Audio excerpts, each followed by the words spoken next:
네, 이번 시간은 사회 시간입니다. 우리가 배울 내용은 지난 시간에 이어서 우리나라 인구 분포의 특징과 우리나라 도시 분포의 특징에 대해서 배워보도록 하겠습니다.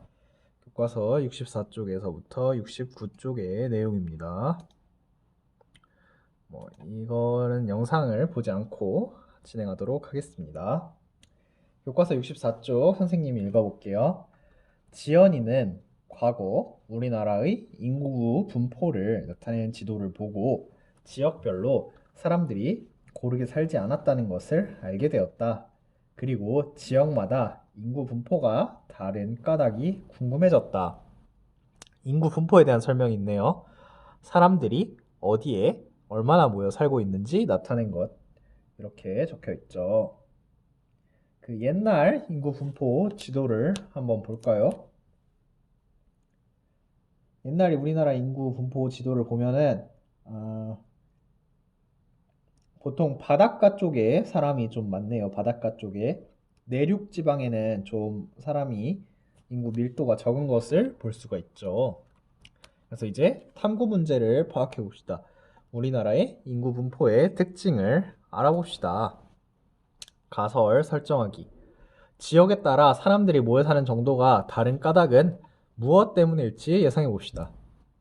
우리나라 그 옛날 분포 말고 지금 분포 보면은 이제 수도권에 우리나라 인구 거의 절반이 모여 있고 이제 막 강원도나 경상남도 이런 지역들은 좀 사람이 적어요.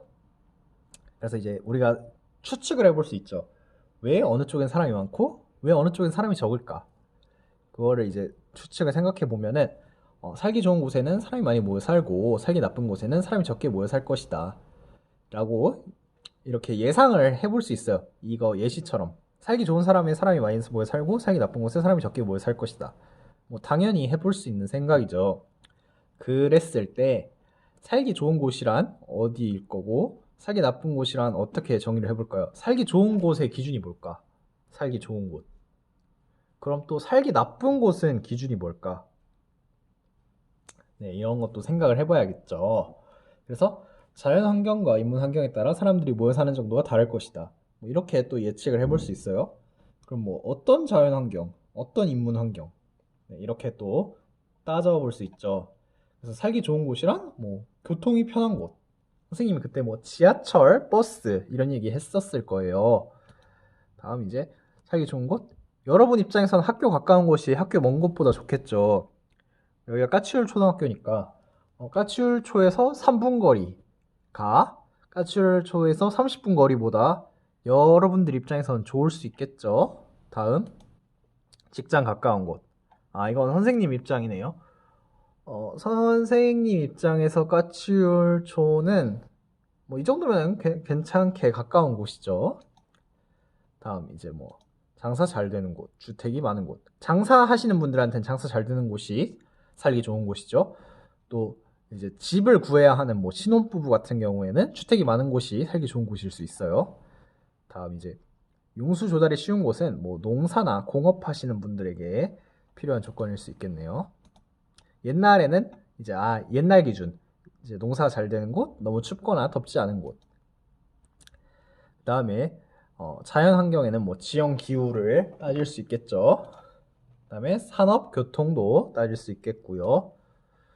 그래서 이제 그 옛날 인구 분포 지도입니다. 아까 선생님 말했듯이 바닷가 쪽에 사람이 더 많아요. 이거 보면은 진할수록 색깔이 진할수록 사람이 많은 건데 이쪽이 싹 다 바닷가 쪽이죠. 바닷가 쪽에 사람이 많이 살았어요. 그리고 이제 강원도는 옛날에도 사람이 적었네요. 66년에 인구 분포라고 하네요. 완전 옛날은 아니고 선생님의 아버지 세대 정도 되겠네요. 선생님의 아버지 세대. 이쪽이 오른쪽이 동쪽이고 왼쪽이 서쪽이죠. 동해, 서해 했었죠. 그래서 남서쪽에 인구가 더 많은 까닭은 무엇일까요? 이쪽이 그 평야 농사짓기가 더 좋아서겠죠. 네. 밑에 부분 읽어볼게요. 1960년대 이전까지 우리나라는 벼농사 중심의 농업 사회였다. 농사지을 땅이 넓은 남서쪽의 평야 지역에는 사람들이 많이 모여 살아 인구 밀도가 높았다. 선생님 말이 맞았네요. 안 보고 있었는데. 다음, 반면 북동쪽의 산지 지역에는 지형의 영향으로 상대적으로 인구가 적어 밀도가 적었다. 북동쪽은 여기 강원도를 말하는 것 같아요. 인구 밀도, 일정한 넓이 안에 거주하는 인구로 인구의 밀집 정도를 나타낸다고 하네요. 65쪽입니다. 선생님 읽어볼게요. 1960년대 이후 도시를 중심으로 산업화가 되면서 촌락에 사는 사람들이 일자리를 찾아 도시로 이동했다. 그 결과 서울, 부산 등 대도시 지역의 인구 밀도는 급격하게 높아졌지만 산지 지역과 농어촌 지역의 인구 밀도는 낮아졌다. 라고 되어 있네요. 그래서 서울, 부산 네, 인구 밀도가 급격히 증가했대요. 그 제곱킬로미터당 제곱킬로미터 알죠?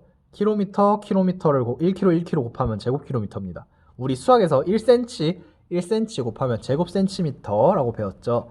그냥 단위만 다를 뿐 같은 원리입니다. 그래서 1제곱킬로미터에 16,364명이 살고 있대요. 반면 강원도는 90명이 살고 있대요. 몇 배 차이가 날까요? 10배 하면은 900명이 되겠고 100배 하면은 9,000명이 되겠죠. 그러면 거의 200배. 200배 하면 18,000명이 될 거니까 강원도랑 거의 200배 좀 안 되는 차이가 나고 있네요. 2015년 기준입니다. 네, 그래서 2015년의 인구 분포 살펴보기. 인구가 가장 밀집된 지역은 서울이죠. 다음 수도권 외에 인구가 밀집된 것은 수도권은 서울, 경기, 인천이거든요. 제외하면은 부산이랑 여기가 김해 쪽인가요? 김해 쪽 정도 되겠네요. 오늘날 이러한 인구 분포가 나타나게 된 까닭은 무엇일까요? 이제 농업 중심 사회에서 이제 3차 산업, 뭐 서비스업, IT, 정보 이런 것 쪽으로 바뀌다 보니까 서비스업은 당연히 사람 많은 데서 해야 서비스업이 잘 되겠죠. 다음 이제 또 IT 같은 것들은 이동도 많고 또 돈이 밀집된 지역 그런 곳에 있어야 잘 되기 때문에 이 사람 많은 서울에 몰릴 수밖에 없답니다. 네, 뭐 1960년대 이후 도시를 중심으로 산업화가 되면서 촌락에 사는 사람들이 일자리를 찾아 도시로 이동했다. 그 결과 서울, 부산 등 대도시 지역의 인구 밀도는 급격하게 높아졌지만 산지 지역과 농어촌 지역의 인구 밀도는 낮아졌다. 네, 다시 읽어봤어요.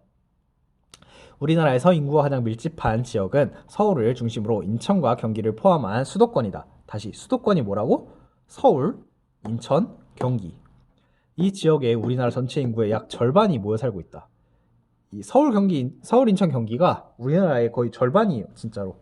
그래서 부산, 대구, 광주, 대전, 울산의 광역시까지 포함하면 전체 인구의 70%가 대도시에 집중되어 있다. 라고 하네요. 다음은 66쪽의 내용입니다. 연령별 인구 분포도 지역적으로 차이가 있다. 14세 이하의 유소년층 인구는 많은 교육 혜택을 누릴 수 있는 대도시에 분포해 있다. 이와 대조적으로 촌락 지역은 65세 이상 노년층 인구의 비율이 높다. 인구 분포가 지역적으로 고르지 않으면 여러 가지 문제가 발생한다. 인구가 늘어나는 지역에서는 주택 부족, 교통 혼잡, 환경 오염 등의 문제가 발생한다. 반면 인구가 줄어드는 지역에서는 일손 부족, 교육시설 부족, 의료시설 부족 등의 문제가 나타난다. 라고 되어 있네요. 선생님이 생각하기에 이제 서울이 지역보다는 교육 받기가 그래도 비교적 좋아요. 그래서 이제 우리나라는 좀 수능의 비중이 상당히 높거든요. 그래서 고등학교, 대학교까지 대학교를 목표로 이제 어릴 때 보통 수도권에 쭉 있다가 이제 여러분들 부모님들의 나이가 어떻게 될지 모르겠지만 이제 선생님 부모님 나이 정도 되면은 이제 뭐 조금 있다가 이제 정년 은퇴하실 나이거든요. 그러면 이제 정년 은퇴를 하게 되면은 이제 뭐 제주도로 내려가고 싶다 하는 친구들의 부모님도 그런 의견을 가진 분들이 계시고 뭐 그런 것처럼 그 이제 나이가 드시면은 그 도시의 편의성보다는 그 뭐랄까 자연의 맑은 공기 이런 것들을 좀 원하시는 분들이 있더라고요. 그래서 그런 것 같아요. 네, 그랬을 때 이제 균일화 이 높이를 만약에 다 갖게 했을 때 전국 인구를 100명이라 하면 노인은 14명. 뭐 우리 지난 시간에 했던 그래프 같은 거에서도 볼 수가 있었죠. 다음 이제 울산은 노인이 7명, 대전은 노인이 8명, 전남은 노인이 38명. 예. 이걸 보면은 그 울산 대전은 광역시죠. 우리 예전에 하도 많이 배웠을 거예요. 광역시는 노인 비율이 좀 적어요. 젊은 사람들이 그러면 상대적으로 더 많겠죠. 그럼 반대로 이제 그러니까 전국에 14명이어야 되는 거예요. 평균적으로 따졌을 때. 근데 이제 울산 대전은 8명, 전남 경북은 38명. 그러면 이제 14명이라 했을 때 여기가 24명씩 더 많죠. 그리고 여기는 7명, 8명씩 적어요. 이런 점 유의해서 그래프를 읽어야 돼요. 네. 뭐 어느 지역에 분포에 있을까? 이거 뭐 답 여기 나와 있죠. 교육 혜택을 누릴 수 있는 대도시에 분포해 있다. 어느 지역에 많이 분포해 있을까? 촌락 지역에 노년층 인구 비율이 높다. 66쪽 아래쪽 사진입니다. 인구가 늘어나는 지역 도시. 인구가 계속 늘어나니까 주택이 부족하고 교통이 혼잡하고 환경이 오염되고 뭐 주차장도 부족하고 여러 가지 문제들이 있어요. 인구가 줄어드는 지역, 교육시설 부족. 젊은 학생들이 대도시로 모인다 했잖아요. 그럼 이제 그 시골 학교는 학생 수가 너무 없는 거예요. 그래가지고 학교에 선생님이 듣기로 한 학교에 막 학생이 7명 이런 학교들도 있다고 하거든요. 그러면 이제 학교끼리 통폐합이라는 게 있어요. 솔직히 7명 다니는 학교에도 막 7명 다니는 학교랑 그냥 선생님이 좀 과장해서 예를 들어볼게요. 뭐 7,000명 다니는 학교랑 그러니까 기본적으로 처리해야 할 업무는 똑같이 주어지는 경우가 있어요. 그러면 7,000명이 다니는 학교랑 7명이 다니는 학교랑 그 일을 처리하려면 그러니까 최소한의 인원이 필요하잖아요. 최소한의 인원.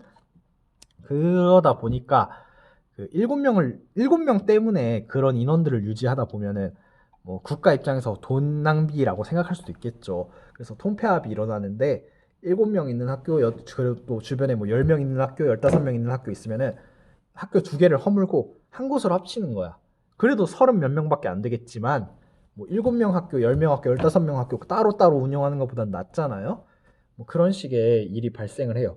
그러면 이제 우리 집에서는 7명 학교가 가까웠는데 15명 학교로 이제 다 모이기로 했어. 그러면 엄청 멀어지고 여러분들 막 8살, 9살 때 그렇게 멀리 가야 할 수도 있는 거예요. 시골에서 발생하는 문제예요. 다음 의료시설 부족. 노인 인구가 많은데 그 인구 대비 의료시설이 부족한 거야. 그래서 이제 선생님이 그 병원 알바를 한 적이 있어요. 병원 알바를 할 때 의사 선생님이 재밌는 분이어서 많은 얘기를 해줬었는데 그 의사 선생님이 하는 말이 똑같은 일자리여도 서울에서는 월급 800만 원을 주는데 시골에서 자기를 스카우트 한다고 했을 때는 뭐 같은 업무여도 막 월급을 2천만 원을 준다. 막 그런 얘기를 들었었던 적이 있거든요. 그만큼 시골은 이제 아까 봤듯이 노인 인구가 많다 보니까 그 의료에 대한 수요가 많아요. 그래서 의사의 몸값이 비교적 비싸지고 그런 경우가 있어요. 그리고 일손 부족. 젊은 인구가 부족하다 보니까 뭐 농사를 짓는다 쳐도 그 일손이 부족할 수가 있겠죠. 인구가 늘어나는 지역과 줄어나는 지역에서는 각각 어떠한 문제들이 발생할까요? 네, 선생님이 대략적으로 다 설명한 것 같아요. 잠깐만. 지역에 따라 인구 분포가 다른 까닭을 정리해 보세요. 네, 이거 정리해 보세요. 과제입니다. 우리나라 도시 발달의 특징. 이게 아마 그 밤에 불빛이 얼마나 켜져 있는지를 보는 그 사진일 거예요. 북한은 아예 새까맣죠. 여기 하나 빛나네요. 평양일 것 같아요. 이제 우리나라 여기 서울 및 수도권 완전 반짝반짝거리죠. 아까 말했던 부산 및 뭐 광역시권도 살짝 반짝반짝거리고 나머지는 좀 어두운 면이 있네요. 사람이 많이 모여 사는 도시는 불빛으로 밝게 빛나지만 상대적으로 사람이 적게 사는 촌락은 어둡게 나타난다. 네, 67쪽이고요. 네, 이거 밤에 우리나라를 찍은 위성사진이라고 하네요. 다음 넘어갈게요. 68쪽입니다. 우리나라 도시 발달의 특징. 1960년입니다. 뭐 60년에는 뭐 서울의 인구가 그때도 많긴 많았네요. 그래도 많아봐야 250만, 부산도 100만 이랬었는데 지금은 그냥 서울 가뿐히 1000만 넘나들고 있죠. 뭐 인천도 250에서 500만, 부산도 그렇고 수도권에 그 인구의 50%가 있다는 말이 체감이 되나요? 여러분 그래프 볼 줄 알잖아요. 네, 그래프를 봤을 때 이 지도의 제목은 그 교과서 68쪽에 나와 있죠. 우리나라 도시 수와 도시별 인구의 변화. 지도의 범례에서 원과 원의 크기는 각각 무엇을 나타내나요? 인구수와 인구수가 얼마나 있는지 등을 나타내죠. 네, 이래서 100만 이상의 도시를 확인해 봅시다. 가장 많이 늘어난 지역은 어디인가요? 네. 그 다음 발달의 특징 알아볼게요. 도시 발달의 특징은 무엇인가요? 선생님이 68쪽 읽어볼게요. 1960년대 이후 공업이 발달하면서 본격적으로 도시가 발달하기 시작했다. 1960년대 사람들이 일자리를 찾아 도시로 이동하면서 서울, 인천, 부산, 대구 등의 인구가 급속히 증가했다. 1970년대는 대도시의 지속적인 성장과 더불어 포항, 울산, 마산, 창원 등이 새로운 공업도시로 성장하면서 도시 인구가 크게 증가했다. 네, 공업이 발달해서 도시로 찾아가서 도시가 발달했대요. 그 다음에는 이제 뭐 대도시가 지속적으로 성장하고 새로운 공업도시 해서 도시 인구 크게 증가했다. 뭐 이거는 볼 필요 없을 것 같아요. 네, 교과서 69쪽입니다. 서울은 우리나라의 수도로 인구와 여러 기능이 집중된 곳이다. 서울로 인구가 집중되면서 생긴 여러 가지 문제를 해결하려고 1980년대부터 경기도에 신도시를 건설해 인구와 기능을 분산했다. 또한 국토를 균형적으로 발전시키려고 수도권에 집중되어 있는 공공기관 등을 지방으로 옮겨 그 주변이 발전하도록 했다. 네. 그래서 그 교과서의 사진을 보면은 뭐 고양시, 그다음에 고양시가 일산 쪽이거든요. 다음 이제 공업단지 안산, 세종정부청사 세종 이렇게 나와 있어요. 네, 이거는 뭐 서울이고 뭐 인구 과밀 형상은 있겠죠. 네, 선생님이 보여주고 싶었던 사진이에요. 넘어가려고 아까 거 넘어갔어요. 이렇게 되어 있는데 이렇게 기능을 분산한다고 하는데 선생님이 느낀 거는 그러니까 선생님이 고향이랑 뭐 일산 다 가봤거든요. 그래도 멀다라고 선생님은 말하고 싶어요. 그러니까 여러분들 뭐 사회 이슈 중에서 서울 집값이 비싸다 뭐 이런 얘기 들어봤을 거예요. 그래서 그런 것들을 좀 분산하려고 고향에 이렇게 뭐 아파트 주거단지, 뭐 안산에 뭐 공업단지 뭐 이런 식으로 했는데 그래도 일자리가 안산보다는 서울이 많고 서울에 이제 양질의 일자리가 많이 있는데 고향에서 출퇴근하려면은 뭐 그래도 멀다라는 말을 하고 싶네요. 여러분들이 이제 커서 취직을 하면은 그때도 그럴지 모르겠는데 선생님 친구들 중에 이제 취직한 친구들 보면은 강남에 뭐 IT 계열 기업을 다니는 친구들도 있어요. 그런데 이제 그 출퇴근에 따라서 여러분들 삶이 달라지는 거 아나요? 그 출퇴근이 시간이 길면은 선생님이 예를 들어볼게요. 뭐 이제 선생님 친구를 확실히 예시를 들기로 했으니까 아침 10시 반 출근, 저녁 7시 퇴근이라고 칩시다. 10시 반까지 회사에 가야 되는데 출퇴근 시간이 1시간 반인 사람은 아무리 늦어도 9시에 버스를 타야 되겠죠. 그럼 9시에 버스를 타려면 그 전까지 뭐 화장실도 갔다 오고 씻고 밥 먹고 해야 되니까 8시 뭐 7시 반 이렇게 일어나야 될 거예요. 그다음에 이제 퇴근 밤 7시에 퇴근을 했어요. 근데 이제 집에 가야겠네. 버스를 타고 가니까 8시 반. 버스 하나라도 놓치면 뭐 9시. 이러면은 이제 집에 퇴근하고 나서 뭘 할 수 있는 게 별로 없어요. 이제 반면에 출퇴근이 뭐 10분 거리라고 합시다. 10시 반 출근? 10시에 일어나도 돼요. 허겁지겁 씻고 그냥 10분 뛰어가면은 10시 반 출근할 수 있죠. 다음 7시에 일이 끝났네. 7시 10분이면 집에 도착. 뭐 옷 갈아입고 이제 친구랑 저녁 약속 먹으러 가요. 7시 반. 7시 반 딱 저녁 먹기 뭐 나쁘지 않잖아요? 저녁 먹고 나와도 8시 반이야. 그 1시간 반 그러니까 출근하는 사람은 그 8시 반에 도착하면은 감지덕진데 난 저녁 약속까지 하고도 8시 반이야. 뭐 헬스장을 가도 되고 뭐 강아지랑 산책을 가도 되고 네, 이런 일이 발생하죠. 그래서 선생님 생각에는 고향도 좋지만 고향도 멀다 라는 의견이 있어요. 네. 어쨌든 오늘 수업은 여기까지고요. 교과서 69쪽까지 뭐 채울 거 있으면 채워보고 또 선생님이 아까 중간중간에 뭐 과제라고 한 거 있으면은 그것도 채워서 제출하도록 합시다. 이상으로 수업 마치도록 하겠습니다. 빠이빠이.